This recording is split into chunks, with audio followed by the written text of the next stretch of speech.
Hi guys, this is Narayan गुजर और स्वागत है आपका अपने यूट्यूब चैनल EBNG अकेडमी में।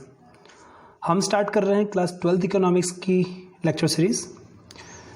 ये क्लासेस 12th इकोनॉमिक्स के स्टूडेंट के साथ साथ फर्दर किसी भी कॉम्पिटिटिव एग्जाम्स की तैयारी कर रहे स्टूडेंट्स के लिए काफ़ी ज़्यादा हेल्पफुल रहने वाले हैं। तो न्यू वीडियोज़ और न्यू अपडेट्स के लिए इस चैनल को सब्सक्राइब करें और अपने फ्रेंड्स के साथ शेयर करें। तो बिना टाइम वेस्ट करें स्टार्ट करते हैं आज का टॉपिक। Good morning students. अभी तक हमने नेशनल इनकम के फॉर्मूलाज कर रहे थे, प्रैक्टिकल क्वेश्चंस भी कर लिया था। तो आज का टॉपिक है बेटा real GDP and nominal GDP. So today's first topic is real GDP. अब यहाँ देखो बेटा, real GDP, what is the meaning of real GDP and what is the meaning of nominal GDP. Very simple meaning बता दूं। अगर मैं आपसे पूछूं कि जीडीपी का मतलब क्या, मैंने आपको जीडीपी की डेफिनेशन बताई थी, gross domestic product. It is a market value of all types of goods and services that are produced within the domestic territory of a country. Clear? GDP का नॉमिनल मतलब ये होता है कि हमारी कंट्री की बाउंड्री के अंदर जितने भी लोग हैं उन्होंने जितना प्रोडक्शन कर लिया उसकी मार्केट वैल्यू को हम बोलते हैं जीडीपी। क्लियर? मैंने यहाँ एक वर्ड बोला है मार्केट वैल्यू। अगर आप नोटिस करो तो मार्केट वैल्यू कैसे निकलती है? Price multiply quantity. Clear? Suppose to be मैं अपनी फैक्ट्री में 100 मीटर का क्लोथ बना रहा हूँ, तो इसका मतलब ये हो गया कि 100 मीटर क्लोथ मान लो 10 रुपए पर मीटर की रेट से, तो मैंने कितनी वैल्यू का प्रोडक्शन किया है, दैट इज 1000। तो यहां पर अगर देखा जाए तो जीडीपी की मार्केट वैल्यू का मतलब होता है कि प्राइस को क्वांटिटी से मल्टीप्लाई करना पड़ेगा। क्लियर? यहीं से दो कॉन्सेप्ट होते हैं, real GDP and nominal GDP. अब ये क्या होता है आगे देखो। लास्ट ईयर आपने एक टॉपिक पढ़ा होगा स्टैटिस्टिक्स में, index number. Clear? Index number में दो प्राइसेस होती थी, prices current year, prices at base year. तो बेस ईयर प्राइस और करंट ईयर प्राइस हमेशा कंपैरिजन करने के काम आती है। क्लियर? बेस ईयर प्राइस को हमने रिप्रेजेंट किया था वहां पर उस चैप्टर में P0 से, और करंट ईयर प्राइस को रिप्रेजेंट किया था P1 से। क्लियर? तो नेशनल इनकम भी ये होता है कि नेशनल इनकम में जो जीडीपी है उसकी जो वैल्यू है उसको हम current year prices as well as base year prices से कैलकुलेट करते हैं। क्लियर? तो जब हम जीडीपी को बेस ईयर प्राइस से कैलकुलेट करेंगे तो उस जीडीपी को बोलेंगे रियल जीडीपी। क्लियर? और जब जीडीपी को हम करंट ईयर प्राइस से कैलकुलेट करेंगे तो उसको बोलेंगे nominal GDP. Clear? Real GDP को बोलते हैं जीडीपी एट कांस्टेंट प्राइसेस और नॉमिनल जीडीपी को बोलते हैं जीडीपी एट करंट प्राइसेस। अब आगे इसका मतलब देखें। Real GDP, it refers to GDP at constant prices. Constant prices क्यों है? सपोज टू बी 2012 मैंने बेस ईयर ले लिया, अभी चल रहा है 2020, तो 2020 में कोई भी प्राइस हो, हम प्राइस कौन से ईयर की लेंगे? 2012 की। इसका मतलब अभी प्राइस में वेरिएशन आएगा ही नहीं, इसीलिए बोलते हैं GDP at constant prices. Clear? It is the market value of final goods and services produced within the domestic territory of a country during an accounting year. ये पूरी की पूरी डेफिनेशन जीडीपी की है। क्लियर? आगे जो line है वो मोस्ट इंपॉर्टेंट है, as estimated using the base year prices. इसका मतलब उस जीडीपी को रियल जीडीपी बोलेंगे जिसे बेस ईयर पे कैलकुलेट किया गया है, बेस ईयर की प्राइसेस पर कैलकुलेट किया गया है। Now base year is the year of comparison. पुराने किसी ईयर को कंपैरिजन का बेस ईयर मान लेते हैं। It is the year when macro variables like production and general price level are believe to be within their nominal range. तो पुराने किसी, अच्छा गवर्नमेंट डिसाइड करती है बेस ईयर कौन सा है। Current base year is 2011-12। अभी तक जो करंट जो बेस ईयर जो गवर्नमेंट डिसाइड कर रखा है वो है 11-12। क्लियर? अब इसका फॉर्मूला देखो, Q इंटू P और P के आगे स्टार बना हुआ है। Q मतलब quantity of final goods and services produced during an accounting year, यानी जिस साल मैं जीडीपी कैलकुलेट कर रहा हूं उस साल की क्वांटिटी। सपोज टू भी मैं 2020 का जीडीपी कैलकुलेट कर रहा हूँ, रियल जीडीपी, तो 2020 की क्वांटिटी है। मगर प्राइजेस में 2020 की नहीं लूंगा, प्राइजेस में पुरानी ईयर की लूंगा जिसको मैंने बेस ईयर मान रखा है। सपोज टू भी मैंने 2012 को बेस ईयर ले रखा है, तो यहाँ क्वांटिटी तो 2020 की होगी और प्राइस 2012 का होगा। Clear? Now price prevailing during the base year, बात समझ में आ गई? इसे बोलते हैं रियल जीडीपी। अभी मैं प्रैक्टिकल बताऊंगा कैसे इफेक्ट होता है। The above equation shows that the real GDP increases, ये मोस्ट इंपोर्टेंट समझ रहे हैं से। Above equation shows that real GDP increases only when quantity increase। यहां ध्यान से देखना कि आपकी जीडीपी की वैल्यू तभी इंक्रीज होगी जब प्राइस इंक्रीज होगी। क्यों? सॉरी क्वांटिटी इंक्रीज होगी। क्यों? क्योंकि प्राइस को तो आपने क्या मान लिया, कांस्टेंट मान लिया है। तो यहां पर जीडीपी की वैल्यू तभी चेंज होगी जब आपकी क्वांटिटी में चेंज हो, तभी इसको बोला है रियल जीडीपी कि आपने एक्स्ट्रा आउटपुट किया। कैसे किया, इसको एक एग्जांपल से देखते हैं। नाउ इस एग्जांपल को देखो बेटा, यहां पर फर्स्ट मैंने लिया है 2011-12 और सेकंड मैंने लिया है 18-19। क्लियर? अब यहां देखो, यहां 3 कमोडिटी देखा, व्हीट, क्लोथ, शुगर, और नेक्स्ट इस सेल में मैंने लिया wheat, cloth, sugar, same article है। क्वांटिटी का प्रोडक्शन देखो यहां पे कितना है, 2005, जबकि यहां थोड़ा सीधी सी बात है 2011-12 में हम इतना प्रोडक्शन करते थे और 2018-19 में हम इतना प्रोडक्शन कर रहे हैं 30-210। क्लियर? यानी ये व्हीट, क्लोथ और शुगर में क्वांटिटी में ज्यादा आउटपुट किया। प्राइजेस जो हैं वो उस टाइम भी जितनी प्राइस थी आज भी उतनी है, 100, 5, 500, 100, 5, 500। क्लियर?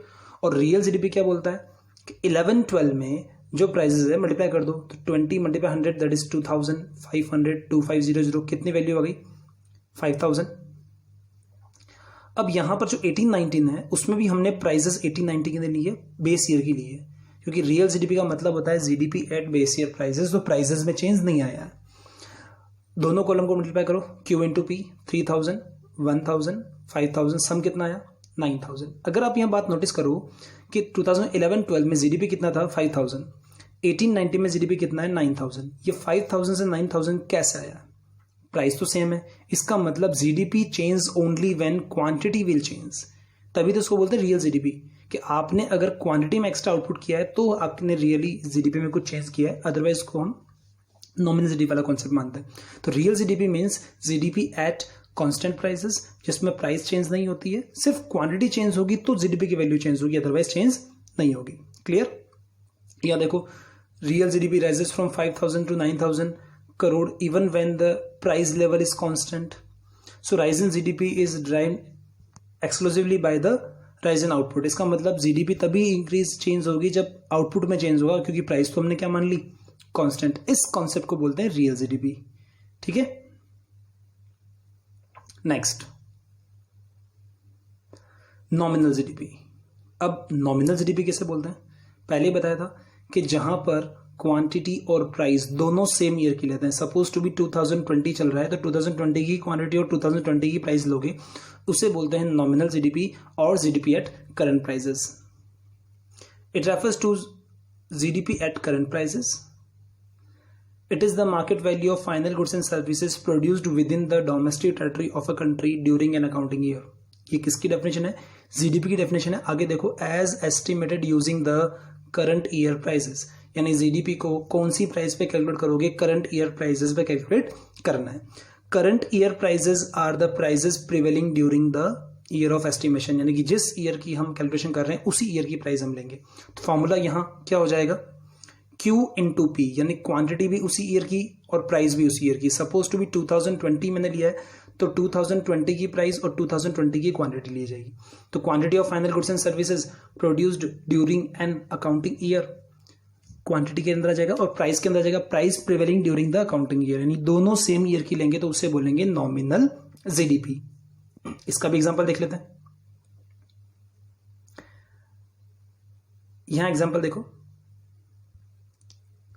सेम 2011-12 लिया है और यहां 18-19 लिया है। आर्टिकल 3 लिया है व्हीट, क्लोथ, शुगर, और इस ईयर में भी लिया है व्हीट, क्लोथ, शुगर। क्वांटिटी में चेंज नहीं कर रहा है।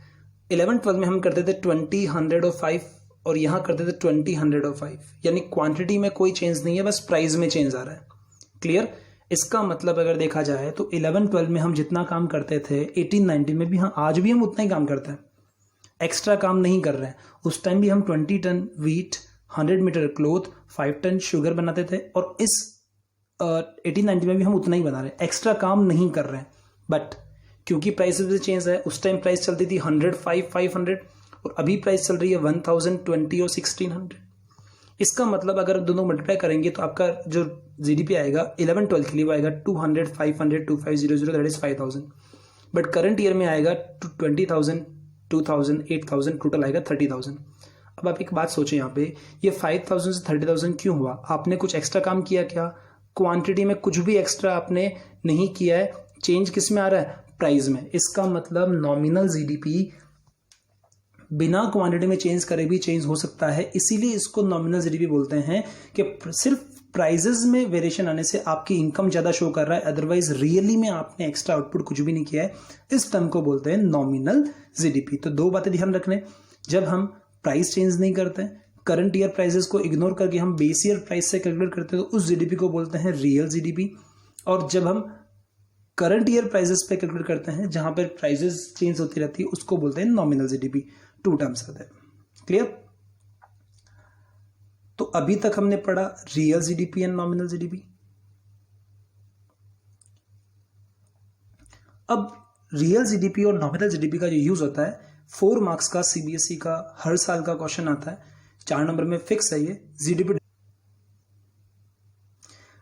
डिफ्लेटर। और जीडीपी डिफ्लेटर को ही प्राइस इंडेक्स बोलते हैं। क्लियर? जीडीपी डिफ्लेटर का दूसरा नाम क्या है? Price index. क्या बोलते हैं देखो यहां से, it refers to the ratio between GDP at current prices and GDP at constant prices. Last year आपको इंडेक्स नंबर में याद होगा कि इंडेक्स नंबर का फॉर्मूला था P1 अपॉन P0 इंटू 100। याद आ गया? P1 मतलब करंट ईयर प्राइसेस ऊपर, बेस ईयर प्राइसेस नीचे, इंटू 100। बस फॉर्मूला वही है। कैसे? GDP deflator equals to GDP at current prices upon GDP at constant prices. मतलब नॉमिनल जीडीपी ऊपर, रियल जीडीपी नीचे, और मल्टीप्लाई किससे कर देंगे? 100 से मल्टीप्लाई कर देंगे। So what is the formula of price index? Nominal GDP upon real GDP into 100 से क्या कैलकुलेट हो जाएगा? प्राइस इंडेक्स और जीडीपी डिफ्लेटर दोनों एक ही बात है। एक एग्जांपल देख लो, if real GDP is 600 and nominal GDP is 660, calculate real GDP deflator. Formula क्या बताया था? Nominal GDP upon real GDP multiply 100। तो ये नॉमिनल जीडीपी कितना है? 660। रियल जीडीपी कितना है? 600 मल्टीप्लाई 100। 20 से 20 कैंसिल, कितना आ रहा है? 110। अब यहां देखेंगे इस 110 का मतलब क्या है? प्राइस इंडेक्स आप पूरा करके आ चुके हो। इस 110 का मतलब है कि बेस ईयर में अगर हमारा जीडीपी 100 था तो इस बार 110 है। इसका मतलब है general price level increase by 10%। This is called price index. Clear? तो 3 टर्म हमने पढ़ लिए, रियल जीडीपी, नॉमिनल जीडीपी, और रियल जीडीपी और नॉमिनल जीडीपी से प्राइस इंडेक्स। ये फॉर्मूला मोस्ट इंपॉर्टेंट है, इसको जरूर याद कर लेना। Clear? Most important GDP deflator और प्राइस इंडेक्स।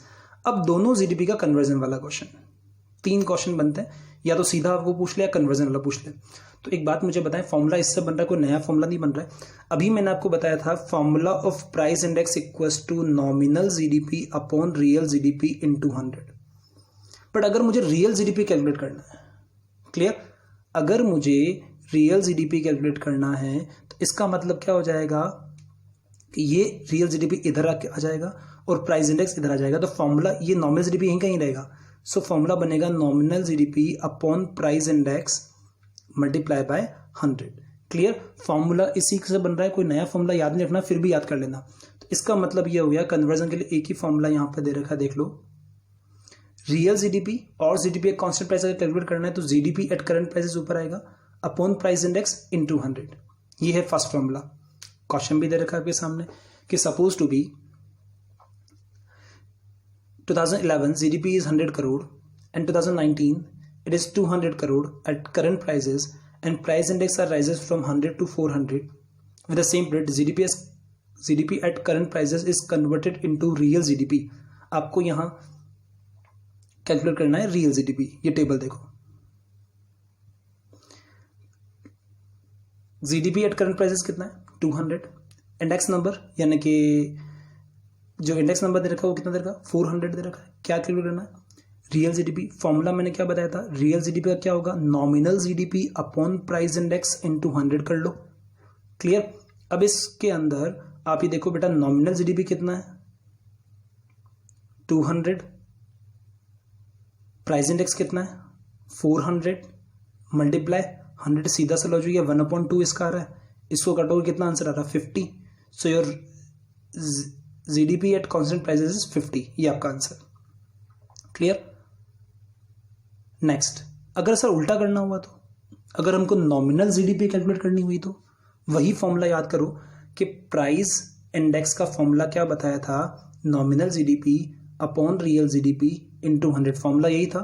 अगर मुझे नॉमिनल कैलकुलेट करना है तो बेटा ये आर इधर आएगा, क्लियर। तो नॉमिनल कैलकुलेट करने का मतलब ये हो जाएगा कि price index multiply real GDP upon 100, तो ये आर इधर जाके मल्टीप्लाई हो जाएगा, 100 अपॉन में आ जाएगा, क्लियर। तो ये आपका फॉर्मूला हो जाएगा कि नॉमिनल जीडीपी कैलकुलेट करना है तो real GDP into price index upon 100। Formula एक क्वेश्चन देख लो, find nominal GDP if real GDP is 240 and price index is 120। Nominal GDP calculate करना है तो यहां देखो रियल जीडीपी कितना बेटा, फॉर्मूला क्या बताया था कि सर रियल जीडीपी को प्राइस इंडेक्स से मल्टीप्लाई कर दो और 100 से डिवाइड कर दो, clear. Now 240 is the real GDP, price index is 120, so 240 multiply by 120 upon 100, 20 से 20 cancel, 24 multiply by 12, answer is 288.